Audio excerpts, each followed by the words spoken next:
हमारे आयुर्वेद में कहा गया, यस्य माता गृहे नास्ति तस्य माता हरितकी।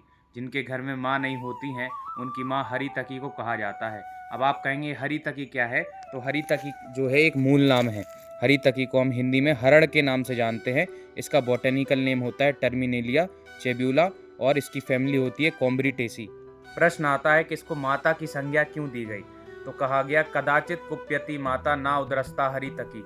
कदाचित आपकी माँ आपसे नाराज हो जाए, कुपित हो जाए, लेकिन हरितकी जब उदर में जाती है, पेट में जाती है, तो कल्याण ही करती है। हरितकी को हम लोग कई नामों से जानते हैं।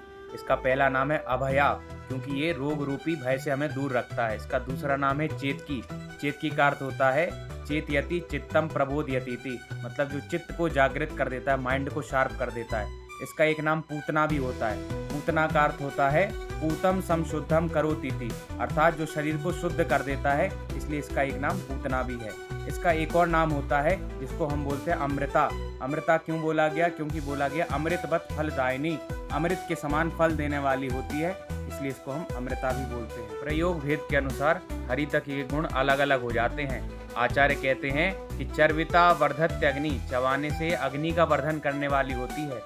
पेशिता मल शोधनी, पीस करके खाने से ये मल का शोधन करने वाली होती है।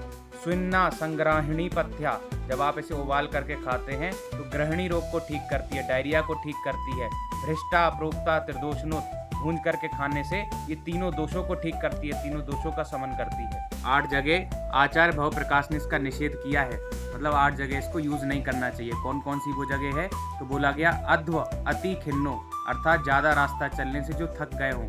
बल वर्जित, जिनके शरीर में बल ना बचा हो। रूक्षः, जिनका शरीर रूखा पड़ गया हो। कर्षो, कर्षो का अर्थ होता है शरीर कमजोर हो गया हो। लंगन कर्षितश्चा, भूखे रहने शरीर कमजोर पड़ गया हो। पित्तादिको, जिनके शरीर में पित्त कुपित हो गया हो। गर्भवती च नारी, गर्भवती महिलाओं को भी इसको नहीं लेना चाहिए।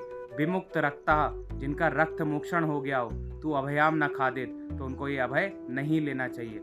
आपको बताना पड़ रहा है, हो सकता है आपको विश्वास ना हो, लेकिन हमें विश्वास है, क्योंकि कहा गया तेषाम वाक्यम असंशयम, हमारे आचार्यों की वाणी में कुछ भी संशय नहीं होता है। इन्हीं शब्दों के साथ जय आयुर्वेद, जय भारत।